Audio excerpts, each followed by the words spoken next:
qui va mettre la lumière. Évidemment, le but, c'est toujours de mettre la lumière sur notre Seigneur Sauveur Jésus-Christ. Mais le Seigneur va faire un petit coucou à la femme ce matin, dans le texte qu'on va regarder.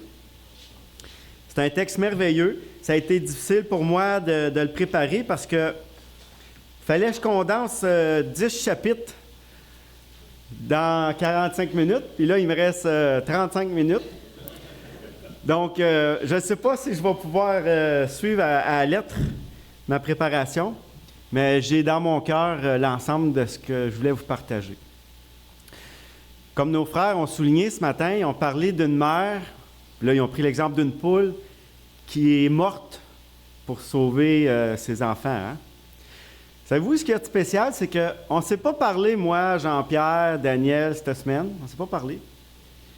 Puis l'histoire qu'on va regarder ensemble va souligner un petit peu dans la même vision que ça. Là, vous allez dire, Carl, qu'est-ce que tu as choisi dans la Bible un matin pour nous emmener? J'ai choisi un livre merveilleux que la plupart des femmes aiment beaucoup, puis les hommes aussi. On l'aime beaucoup, ce livre-là, c'est le livre d'Esther. Vous allez ouvrir vos Bibles dans Esther. Pour faire une petite introduction au livre d'Esther, je voulais vous emmener un petit peu le contexte historique. Premièrement, le nom d'Esther veut dire... Non, il n'y a pas personne qui se lance. Le nom d'Esther veut dire étoile. C'est une petite précision qui est le fun à savoir. L'histoire se déroule entre 486 et 465 avant Jésus-Christ. Donc, ça fait environ 2500 ans que ça s'est passé, cette histoire-là. Encore une fois, le peuple juif il est attaqué, hein, dans toute l'histoire. Le peuple de Dieu est attaqué. Hein? Puis dans l'histoire d'Esther, on va voir que il était encore attaqué à ce moment-là. Puis d'une façon vraiment, vraiment spéciale. Dans les chapitres 1, là, écoutez, là, je vous fais un condensé de l'histoire d'Esther, là, OK? C'est pas facile le matin. Je vais vous demander de suivre attentivement parce que ça se peut que des fois, vous allez manquer des petits bouts de l'histoire, OK? Là, j'ai vraiment travaillé fort pour essayer de vous donner les grandes lignes pour faire ressortir quelques points importants. Dans les chapitres 1, en résumé, on voit que le roi de la Syrie, il fait un festin, puis il invite la reine au festin. Puis la reine, elle ne veut pas y aller. La reine Vashti. Elle ne veut pas aller au festin, madame. Puis malheureusement, ça va coûter sa place de reine. Le roi va la destituer comme reine. Parce qu'elle n'a pas obéi au roi. Donc, dans le chapitre 1, on voit vraiment une petite rébellion de la part de Vashti, qui va lui coûter, comme j'ai dit tantôt, sa place. Ensuite, on va voir dans l'histoire que Naaman, il y a une place de choix parmi le roi. Naaman, il dirige les 127 provinces qui se situent entre l'Éthiopie et, je l'ai écrit ici, on le voit au verset 1, entre l'Inde et l'Éthiopie. C'est vraiment un vaste, c'est un grand territoire. Puis Aman, lui, il dirige ça. Aman, c'est un homme un peu, on pourrait dire, en bon québécois, pas très gentil, hein? Méchant, comme dirait Daniel. Puis, à un moment donné, dans cette belle histoire-là, on a notre bon Mardoché qui a élevé sa cousine, dans le fond, qui a pris sous son aile la fille de son oncle, qui s'appelle Esther. Puis la Bible nous révèle qu'Esther, c'était une jolie femme, qui était belle de figure et de corps. Puis vous allez voir tout au long de l'histoire que Esther est vraiment une femme exemplaire, est vraiment une femme exceptionnelle. Puis Mardoché aussi, un homme vaillant. Parce que Mardoché, il a vu un complot qui se préparait contre le roi d'Assyrie. C'est ça la vaillance d'un homme, hein? La vaillance d'un homme, c'est de voir quelque chose de mal qui se prépare, puis de le dénoncer. C'est pas facile. Tu sais, on peut dire, quand on voit quelque chose, on peut dire, écoute, moi, je ne vais pas aller jouer dans le feu, je ne vais pas me brûler. Souvent, on fait ça, hein, malheureusement. On manque de de courage, de plein de choses. Mardochée, c'est tout à son honneur. Il n'a pas manqué de vaillance. Premièrement, il s'appuyait sur son Dieu. Mardochée, c'est un juif, comme Esther. Puis, ce acte de vaillance-là, que Mardochée a dénoncé, va lui valoir un grand honneur. Puis toute l'histoire va se passer ici. Parce que Mardochée, quand le roi Aman, pas le roi Aman, mais le serviteur Aman du roi arrivait, tout le monde devait se prosterner devant la cour. Puis Mardochée, lui, ne se prosternait pas. Puis le roi Aman a développé une fureur, il a développé une amertume vraiment, vraiment malsaine envers Mardochée. À un tel point que, savez-vous ce que Aman a dit? Il n'a pas voulu s'en prendre juste à Mardochée. Aman, dans sa fureur, dans son cœur, il s'est dit, Mardochée puis tout son peuple va périr. C'est là qu'il vient tout le centre de l'histoire. Parce que depuis le début, le peuple de Dieu est attaqué, puis vraiment ici, on voit que Aman développe une fureur au point de s'attaquer à tout le peuple juif.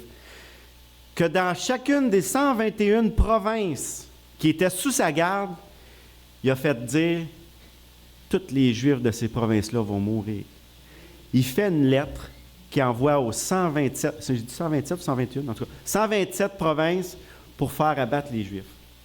Là, je vous mets en contexte, c'est vraiment en contexte rapide, OK? Là, j'épargne beaucoup, beaucoup de détails. On a un roi qui ne sait pas ce qui se prépare. On a un homme vaillant qui a dénoncé une attaque contre le roi. Ça reste comme ça pour un petit moment.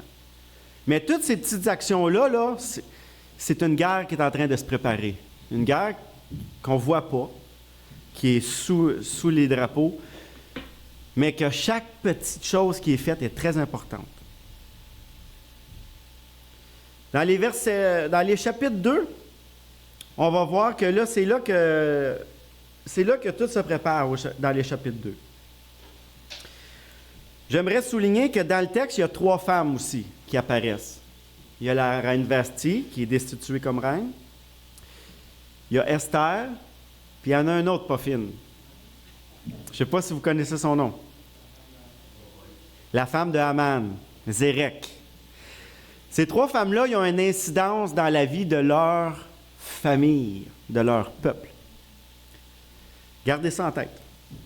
OK?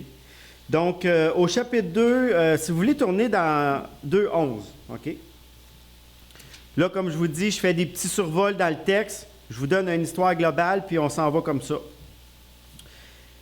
Chaque jour, Mardochée allait et venait devant la cour et la maison des femmes pour savoir comment se portait Esther et comment on la traitait. Ici, déjà, Vasti est partie, puis Esther, elle a été choisie pour être femme du roi. Donc, Esther, là, elle n'est plus sur la tutelle de Mardochée, il l'a rendue ici, là. Elle est rendue sous la tutelle du roi. Puis, j'aime le verset 11 parce que Mardochée, qu'est-ce qu'il allait faire chaque jour? Il allait voir comment se portait Esther. Même s'il était plus sous sa garde, l'amour de cet homme-là pour Esther, qui était comme son enfant, adopté, il allait voir comment elle se portait chaque jour. Puis je voulais souligner ça, c'est très important. Mardochée, c'est un homme vaillant, c'est un homme exemplaire. Dans les versets 19 à 20, on lit « La seconde fois qu'on s'assembla, les jeunes filles de Mardochée étaient assises à la porte du roi. Esther n'avait pas fait connaître ni sa naissance, ni son peuple, car Mardochée lui avait défendu. Elle savait que les ordres de Mardochée, elle suivait les ordres de Mardochée aussi fidèlement qu'à l'époque où elle était sous sa tutelle. » C'est très important à souligner de notre reine Esther. Elle est d'une humilité exemplaire. Dans ce même temps, comme Mardochée était assis à la porte du roi, Bigtan et Térec, 2 eunuques du roi, gardèrent du seuil, cédèrent à un mouvement d'irritation et voulurent porter la main sur le roi Assuérus. Mardochée eut connaissance de la chose et en informa la reine Esther, qui redit au roi de la part de Mardochée. Lui a été vérifié et trouvé exact. Les 2 eunuques furent pendus à un bois, et cela fut écrit dans les chroniques en la présence du roi. Le verset 23 est important. Comme je vous ai dit tantôt, Mardochée, un homme vaillant, qui a dénoncé un acte criminel qui se préparait contre le roi. C'est écrit dans les chroniques. Vous allez voir que les choses ne se passent pas pour rien.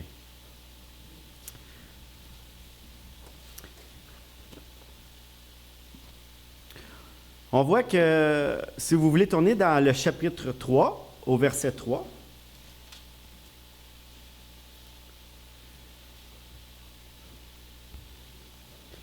tantôt, je vous ai dit que le roi Aman, il développait une amertume. Je vais vous le prouver par le texte. Les serviteurs du roi qui se tenaient à la porte du roi dirent à Mardochée, « Pourquoi transgresses-tu l'ordre du roi, comme il lui préparait chaque jour, et qu'il n'écoutait pas? » Il en fit rapport à Aman pour voir si Mardochée persisterait dans sa résolution, car il leur avait dit qu'il était juif. Et Aman vit que Mardochée fléchissait point le genou et ne se prosternait point devant lui, et il fut rempli de fureur. Mais il daigna de porter la main sur Mardochée, car on lui avait dit quel peuple était Mardochée. Et il voulut détruire le peuple de Mardochée, tous les Juifs qui se trouvaient dans les royaumes du roi Assuérus. Un amertume qui se développe envers un seul homme pourtant. Puis regardez à quel point la fureur de Haman se répand sur 127 provinces. Est-ce que c'est pour rien que tout ça se place? Pourquoi qu'il ne se développe pas juste sur Mardochée puis qu'il ne fait pas juste éliminer Mardochée? Pourquoi que le Seigneur, le Dieu Tout-Puissant qu'on connaît, permet ça? Pourtant, il protège son peuple. Pourquoi qu'il permet une telle chose? Le Seigneur Jésus permet cette situation-là pour que sa gloire éclate encore plus fort. Si juste Mardochée serait mort, la gloire de Dieu n'aurait pas éclaté. Ou, admettons, on pourrait dire, si Dieu aurait épargné juste Mardochée, juste un homme de la mort, parce qu'il ne méritait pas la mort, Mardochée, la gloire de Dieu n'aurait pas éclaté. Toute l'histoire se porte autour du peuple juif. Le Seigneur Jésus utilise les Juifs et tout le peuple pour faire connaître son nom en force. Puis merveilleusement, il utilise Esther et Mardochée dans cette merveilleuse histoire-là. On continue.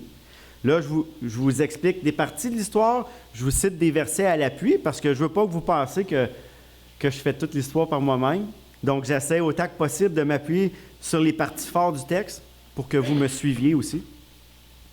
Donc, on voit au verset 13 du chapitre 3 que, les lettres furent envoyées par les courriers dans toutes les provinces du roi pour qu'on détruisît et qu'on tuât, qu'on fît périr tous les Juifs, jeunes, vieux, petits, enfants et femmes, en un seul jour, le 13e jour du 12e mois, qui est le mois d'Adar, et pour qu'ils leurs biens fussent livrés au pillage. Donc là, Haman, là, il est allé loin, là. Tout ça à cause de Mardochée, parce qu'il ne l'aimait pas, parce qu'il ne se prosternait pas, parce qu'il n'écoutait pas. Mais tout ce temps-là, le petit acte de bienveillance à Mardochée va lui faire valoir une grande gloire. Le roi, dans une nuit, il ne dort pas. Il n'est pas capable de dormir, il est tourmenté. Pourquoi que le roi il est tourmenté, vous pensez? Qui empêche le roi de dormir? C'est le Seigneur Jésus, le Seigneur Dieu. Donc là, il ne dort pas, fait que là, il dit, OK, là, faites venir mes serviteurs, ils vont me lire les chroniques, vu que je ne m'endors pas. Pendant qu'il ne dort pas, puis qu'il écoute ça, l'exploit de Mardochée vient à ses oreilles. Puis là, le roi rentre en lui-même et dit, « Hey, qu'est-ce qu'on a fait à cet homme-là? On l'a-tu reconnu, son acte de bravo? Lui, il est en train de dire, écoute, là, il a sauvé la vie du roi, cet homme-là. Là. » Fait que là, il dit, « Non, on n'a rien fait. » Tu sais comment que le Seigneur, il est drôle, hein? Le Seigneur, il a de l'humour, hein? Il fait venir Aman devant le roi. Le roi, il dit, appelez Aman. Écoute, c'est son conseiller, hein? Puis là, le roi, il dit à Aman, qu'est-ce qu'on fait à un homme qui a sauvé la vie du roi? Aman, là, lui, là, il se dit, hey, clairement, c'est sûr qu'il parle de moi. Hein? Il dit, de qui d'autre qui pourrait parler? C'est moi qui prends soin du roi. Hein? On peut voir Aman, là, qui se pète les bretelles. Hey, là, Aman, il en met épais. Il en beurre épais. Hein? Il dit, il faut qu'on le mette sur un cheval, qu'on le promène dans la ville, en criant, dans les rues. Hein? Il met le paquet, hein? Après avoir dit ça, il dit, bon, ben là, il dit, tu vas aller chercher Mardoché, puis tu vas y faire ça. Hey, là, Aman, il est déçu en tabarouette. Le gars qui haït le plus au monde, puis ce gars-là, il est un juif. Lui, il vient de faire envoyer des lettres, là, pour faire tuer tous les Juifs, puis surtout Aman. Il est obligé de l'honorer en pleine ville. Wow! Le Seigneur, il est drôle, hein? Le Seigneur, il est drôle. On va souligner un petit peu les traits de sa femme à Aman. Tu sais, je vous ai dit qu'il y avait 3 femmes dans l'histoire, mais je garde la meilleure pour la fin. On va parler de Zérek un petit peu. Cette femme-là, elle enflamme la colère de son mari en lui disant, tu vas élever un bois de 30 coudées, puis tu vas pendre Aman. Tu vas pendre Mardoché, pardon. Je ne veux pas vous dévoiler le punch tout de suite, là. Donc là, Mardoché, il ne sait pas, mais il y a un bois qui se prépare pour lui, pour le faire mourir. Aman, lui, ça dit dans la Bible qu'il est à la réjouissance. Lui, il fête déjà sa victoire, hein? Les lettres sont envoyées, le plan est lancé. Il ne sait pas que le bois qui est en train de se faire préparer,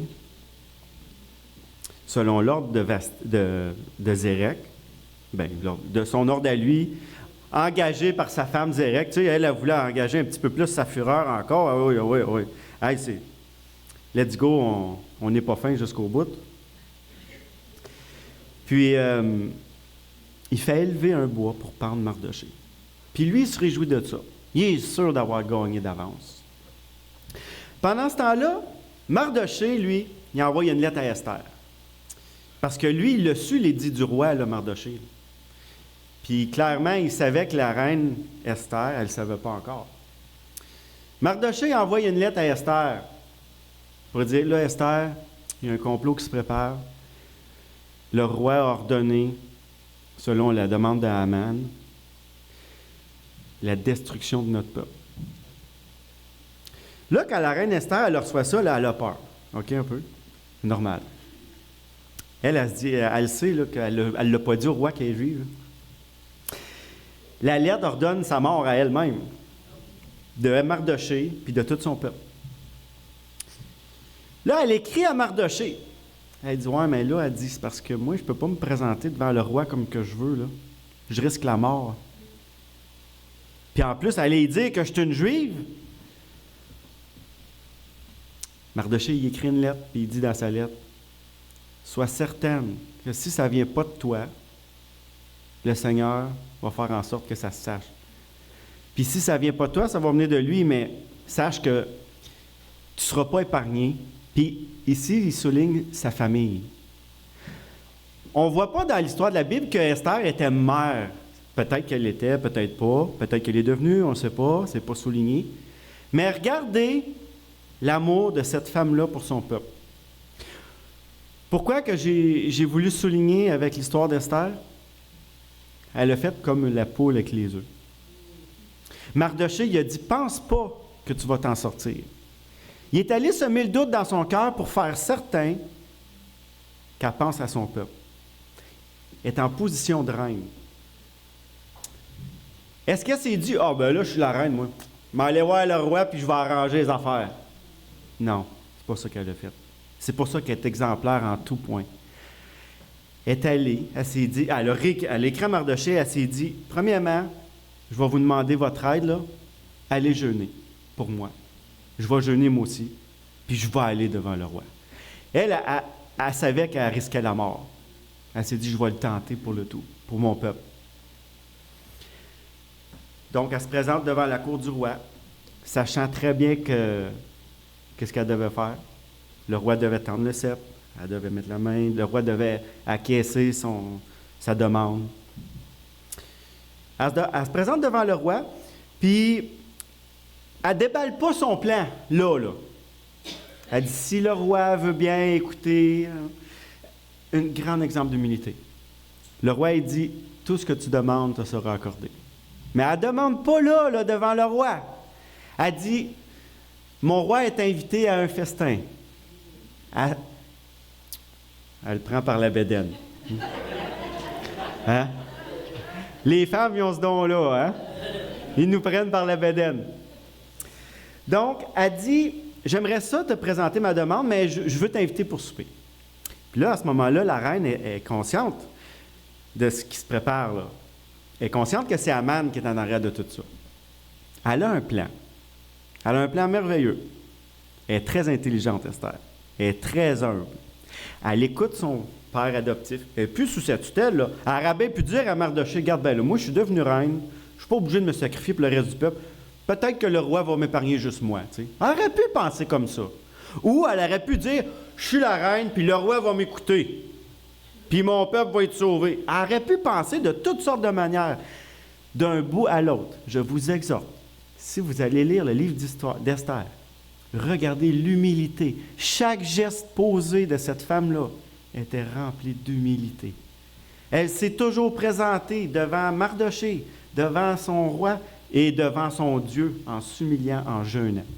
Un exemple parfait, je voudrais dire parfait. Je sais, les femmes, que vous aimez l'histoire d'Esther, je vous comprends, parce que c'est un beau modèle de femme. On voudrait que toutes les femmes soient à l'exemple d'Esther. Est-ce que toutes les femmes seraient prêtes à aller mourir pour le peuple de Dieu? Pensez à ça. Est-ce qu'on peut voir Esther comme une maman? Hey, elle a contribué au bien de sa famille, de Mardochée, puis vous allez voir Mardochée en dernier, lui aussi, il est très bien honoré. Elle a contribué au bien du peuple de Dieu. Comment? En s'élevant? En disant qu'elle était bonne?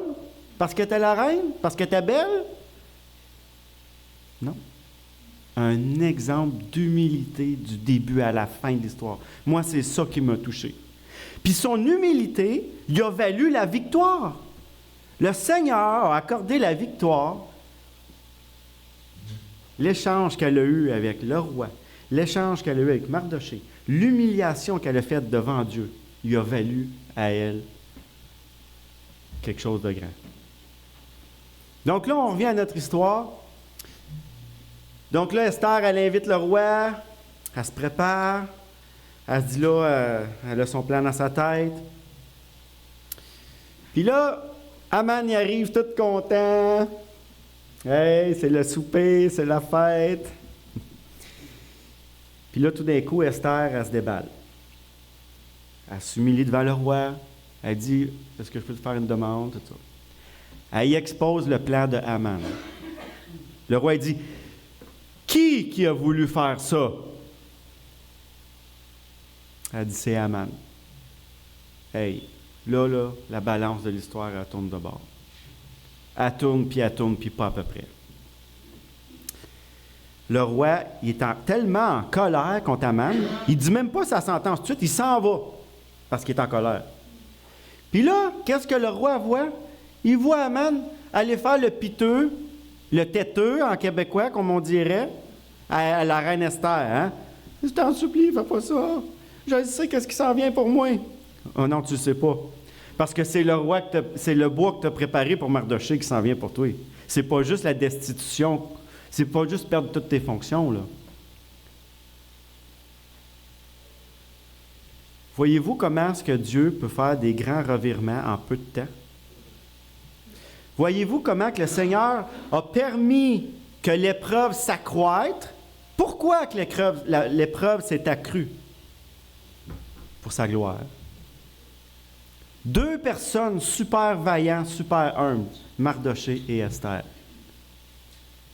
qui ont contribué à sauver le peuple de Dieu d'une destruction. Je ne sais pas si vous le savez, mais 127 provinces dans ce temps-là, ça aurait fait mal. Ça aurait fait mal. Donc là, l'histoire tourne de bord.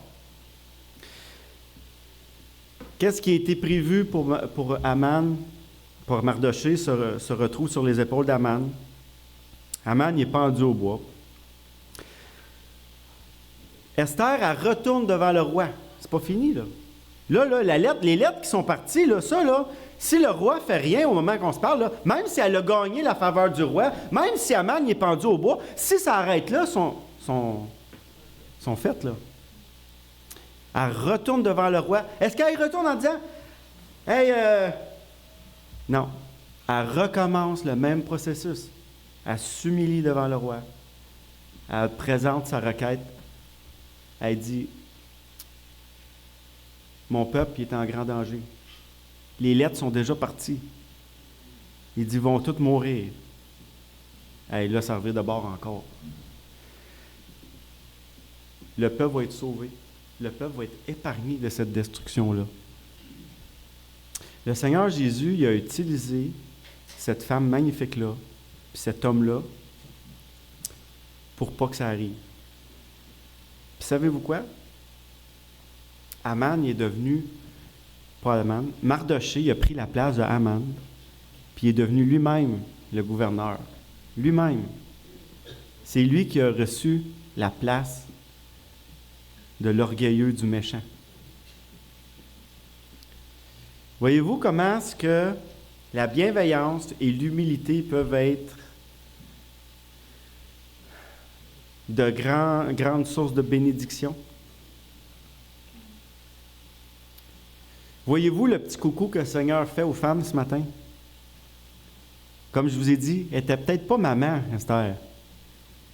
Mais est-ce qu'elle a été comme une maman pour le peuple juif? Qui, comme j'ai dit tantôt, qui aurait été prête à donner sa vie pour sauver un peuple aussi nombreux? C'est une femme qui a fait ça. C'est une femme qui a fait ça. Pourquoi qu'elle a réussi à faire ça? Elle a écouté premièrement les conseils de son père, Mardochée. Elle s'est humiliée devant son roi. Elle s'est humiliée devant son Dieu. Puis elle est allée. C'est toute une femme. C'est tout un exemple. Puis, pas juste pour les femmes. C'est un exemple pour les hommes aussi. Un exemple d'humilité. Aucun homme va gagner la faveur de Dieu en s'élevant. Ça, c'est une grande leçon à tirer du texte. Mais, Mardochée n'a quand même pas fléchi le genou devant Aman. Tu sais, quand Dieu dit « Tu ne te prosterneras pas devant un homme, devant une statue, devant rien », Aman, lui, Mardochée, il l'avait compris, ça. Mardochée aussi s'est humilié très fortement. En criant, ça disait qu'il criait, il y avait des cris amers dans la ville. Est-ce qu'on voit que pour avoir la faveur de Dieu et les grandes bénédictions de Dieu, autant hommes que femmes, est-ce qu'on doit être rebelle à l'autorité ou s'élever? Est-ce qu'on voit que Aman et Esther se sont élevés ou rebellés contre l'autorité pour gagner leur point? Quel exemple pour nous, les enfants de Dieu? On a tout à gagner de s'humilier pour avoir ce qu'on veut. À fléchir les genoux, à se remettre totalement à Dieu. Ça va créer quoi? Ça va créer un sentiment comme la reine Esther, elle a eu un jour. Elle a eu peur parce qu'elle risquait la mort. Elle savait là, qu'elle risquait la mort des deux côtés. Si je me dénonce comme juive, je risque de mourir. Puis si je ne me dénonce pas, c'est qui va être fâché contre moi? Est-ce que je déplais à l'homme ou est-ce que je déplais à Dieu? À un moment donné, on va être confronté, on va devoir déplaire à quelqu'un. Qu'on puisse prendre l'exemple d'Esther et de Mardochée. Eux autres, ils ont préféré avoir une crainte respectueuse de Dieu que de l'homme. Mais elle a quand même tremblé pour aller devant le roi. Elle a demandé un jeûne à tous les Juifs. Mais voyez-vous la belle complicité entre le papa et sa fille adoptive? On peut dire sa fille. On n'est pas obligé de dire le mot adoptive. Quand on est rendu, qu'on appelle papa puis maman, c'est papa puis maman. Que ça soit de ton sein ou pas de ton sein, comme on disait tantôt, c'est pas grave.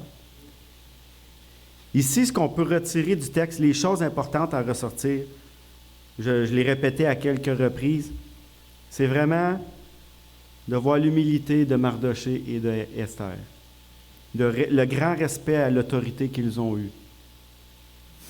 Est-ce que nous, aujourd'hui, en 2024, les enfants de Dieu, si le gouvernement ordonnerait quelque chose de très, très, très grave ou dur envers nous, est-ce qu'on devrait aller se rebeller contre le gouvernement? Ou on devrait s'humilier, prier et jeûner même, comme Esther et... Ça, c'est un petit pont que je fais, c'est une petite... Je lance ça dans les airs comme ça, pour dire quel genre d'attitude on devrait opter si un jour on est face à une situation extrêmement difficile dans nos vies. Imaginez eux autres, là, le roi envoie une lettre de leur destruction. Là. Imaginez-vous la peur qu'ils ont eue. T'as beau, même si je suis sauvé, puis je crois que le Seigneur Jésus est mon sauveur, mon roi, si demain matin je reçois une lettre qui me dit « Tous les chrétiens sont mis à mort dans 3 mois », eh boy, je vais te dire que je ne filerai pas gros dans mes shorts, là, en bon québécois. Je vais continuer de m'appuyer sur Dieu, mais je vais trembler. Est-ce que je vais me rébeller, là, puis aller avec mes pancartes, là, puis me rébeller contre l'autorité? C'est l'autorité. Si le roi décide de ne pas changer d'idée, là, ils vont y passer, là. L'autorité, c'est l'autorité. Il n'y a personne qui va défier l'autorité. Mais qui dit que tu ne peux pas faire changer d'idée l'autorité? Tu sais, quand Dieu dit, là, faites des prières pour vos gouvernements, ceux qui sont élevés en dignité, c'est pas pour rien. C'est pour que Dieu puisse les faire changer d'idée. Est-ce que le roi il avait ordonné la destruction des Juifs, là, lui, là? C'est lui qui l'a ordonné sous la demande d'Aman. Est-ce que le roi a changé d'idée? Oh que oui! Oh que oui, il a changé d'idée. Pourquoi? Parce qu'il a vu Esther. Dieu a utilisé Esther et Mardoché pour que tout le peuple juif... 2 personnes! Le texte ne dit pas combien de Juifs qui ont été sauvés, épargnés. 2 personnes pour sauver un peuple de ce grandeur-là. Qu'est-ce qu'ils ont fait, ces 2 personnes-là? Ils se sont humiliés. Ils ont-ils été criés devant le roi? Esther, est-ce qu'elle s'est présentée devant le roi au-dessus des autres? Non, c'est pas comme ça qu'elle a gagné le roi. Bon, avec la bédaine qu'on a dit tantôt, elle a commencé par le prendre par la bédaine. Elle s'est humiliée. Ça y a valu une grande victoire. Puis dans la fin des chapitres, on voit que c'est 70 000... Attends une minute, je l'ai écrit. Je n'ai pas pu suivre mes notes parce qu'on serait sorti d'ici rien que dans 1 heure. J'ai coupé ça pas mal. Il y a eu...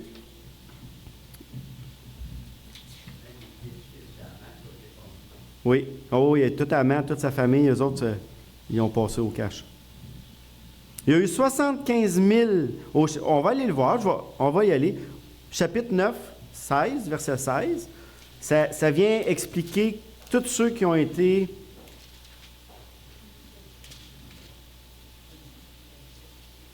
Les autres Juifs qui étaient dans les provinces du roi se rassemblèrent et défendirent leur vie et se procurèrent du repos en se délivrant de leurs ennemis et tuèrent 75 000 de ceux qui étaient hostiles. L'autorité s'est retournée contre les gens qui sont contre Dieu. Mais pour ça, il faut faire quoi? Il faut s'humilier.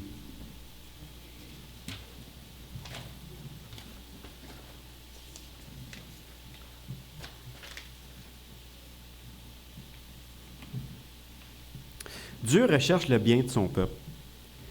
Quiconque va considérer les intérêts du peuple de Dieu, prendre à cœur la protection comme Esther, elle l'a faite, pour le bien de son peuple, Dieu va les bénir. C'est autant valable pour les hommes que pour les femmes. Mais c'est tout à votre honneur, mesdames. Je tiens à souligner que la vie exemplaire d'Esther est en tout point son humilité, son respect de l'autorité, que ce soit l'autorité de Dieu, de son père, Mardochée, ou du roi d'Assyrie. Elle est un modèle, bien sûr, pour les femmes, mais pour tout le monde. Pourquoi qu'on peut dire qu'elle est un modèle? Comme j'ai dit tantôt, ils ont tous fait la job à ma place, les gars, matin. Elle a fait passer les intérêts de son peuple avant les siens. Elle aurait pu dire, je vais juste sauver ma peau. Elle a agi comme une maman. Elle a pensé à tout un peuple nombreux. Merci Seigneur. Elle était prête à mourir. Elle l'a dit, garde, je vais peut-être mourir, là. Je vais peut-être mourir. Est-ce qu'on est rendu spirituellement à cette maturité-là? Elle était prête. Elle représente en tout point de vue l'exemple d'une maman, même si dans le texte, ce n'est pas souligné qu'elle était maman. Elle est un modèle de femme qui a contribué au bien de sa famille. Parce que peut-être qu'elle n'était pas maman, mais elle avait une famille, c'est sûr. Même si elle avait été adoptée par Mardochée, les autres existaient encore, là. Puis elle a permis que cette bénédiction-là ne sauve pas juste sa famille, mais aussi les Juifs, tout son peuple. Il ne faut pas oublier qu'elle était la reine. Elle avait quand même beaucoup plus de poids que plein d'autres. Elle aurait pu dire, « Attends une minute, là, je suis la reine, là. Ne m'a pas me laisser abaisser comme ça. » Hein? Ce n'est pas l'attitude qu'elle a eue. Elle est exemplaire dans toute l'histoire, Esther. C'est tout à son honneur. Aujourd'hui, en 2024, une femme qui aime le Seigneur, qui aime le peuple de Dieu, qui défend l'Évangile avec humilité devant le Seigneur, elle court après des grandes bénédictions. La femme qui garde humilité comme Esther est un exemple pour toutes les autres femmes. Elle est sur la route de la bénédiction.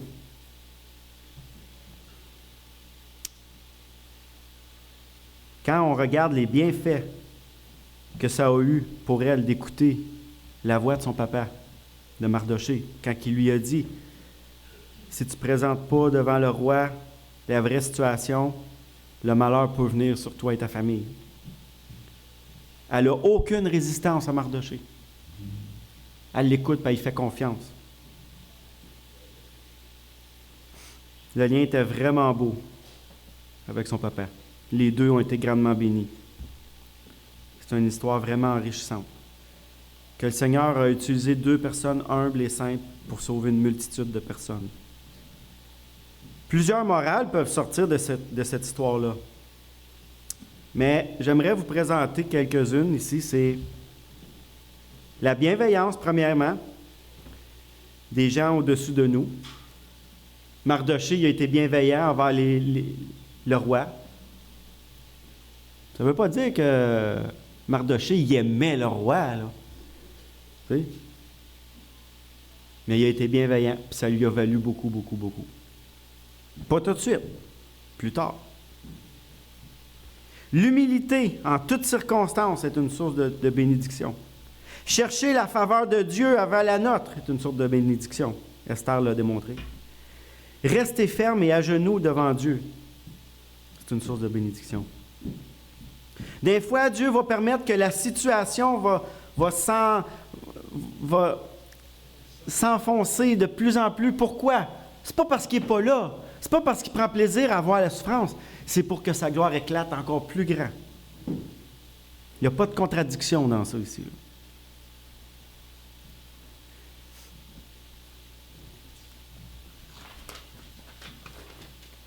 Aujourd'hui, je voulais nous exhorter, autant les hommes que les femmes, à avoir un regard d'humilité sur cette histoire-là. Le fait de faire un petit coucou spécial aux femmes aujourd'hui, c'est un grand privilège. C'est vraiment une belle histoire. Puis je crois que ce récit-là, il est à votre honneur pour l'ensemble de la personne d'Esther. Je suis sûr que vous voudriez tous être belles comme Esther. Hein? Vous voudriez tous que les hommes...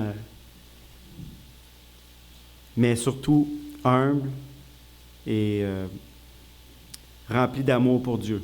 C'est surtout ça.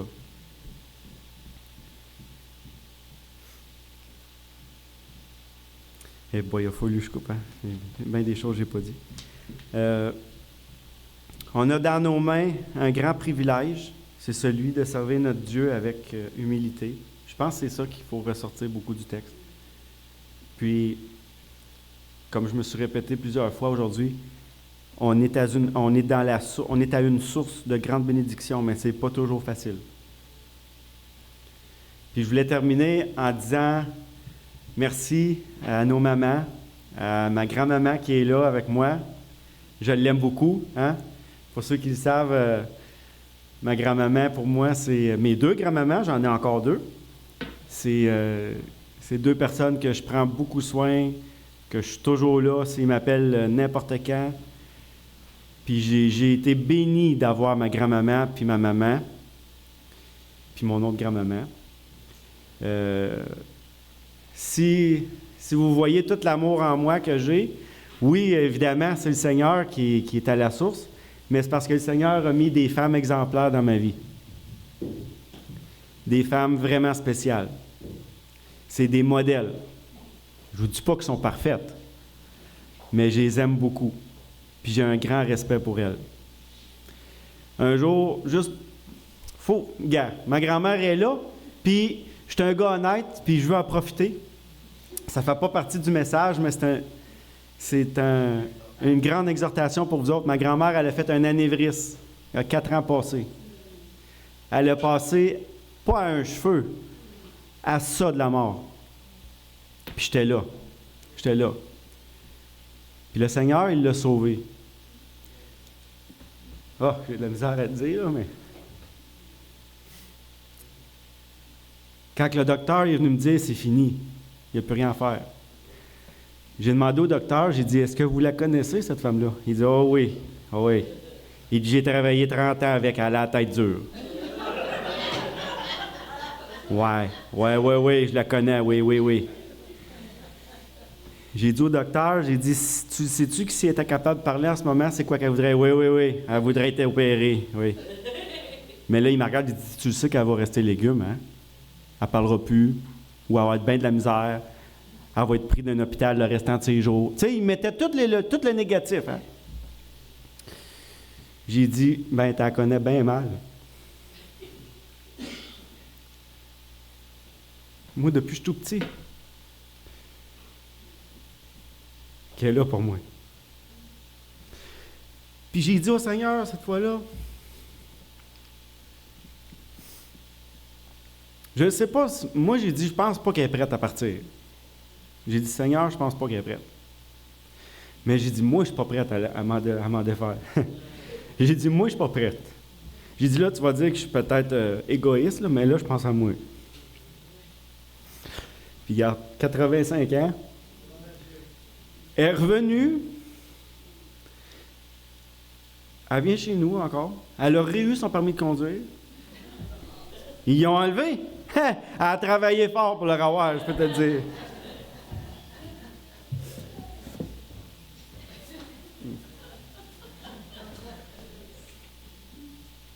Toujours été là.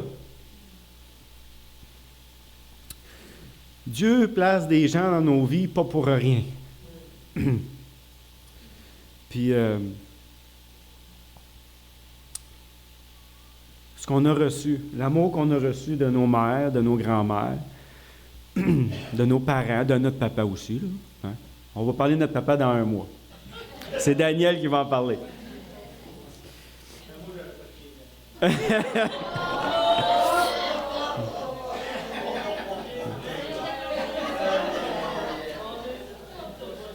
Les grandes situations difficiles que Dieu permet. Mais tu sais, pour faire une histoire courte, là, 2 semaines après son opération, elle avait repris comme 50%, là, puis 1 mois après, elle était revenue comme autonome. Là. Quand on est retourné voir le médecin 6 semaines après, là, je vais juste vous faire une petite... Moi, tu sais, vous le savez, vous me connaissez. Moi et ma grand-mère, on est assis sur le banc là, puis là, le docteur il arrive de même.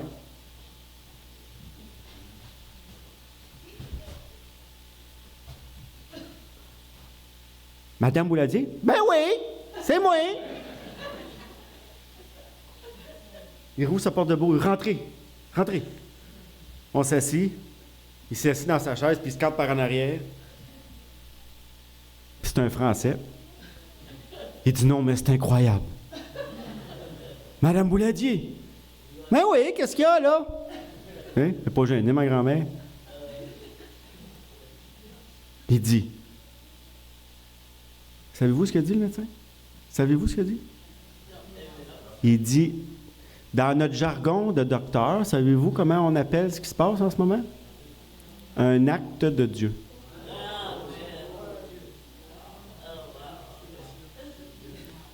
Oui. Seigneur béni. Puis, il ne faut pas lâcher. Puis, je vous souhaite une joyeuse fête des mères et des mamans.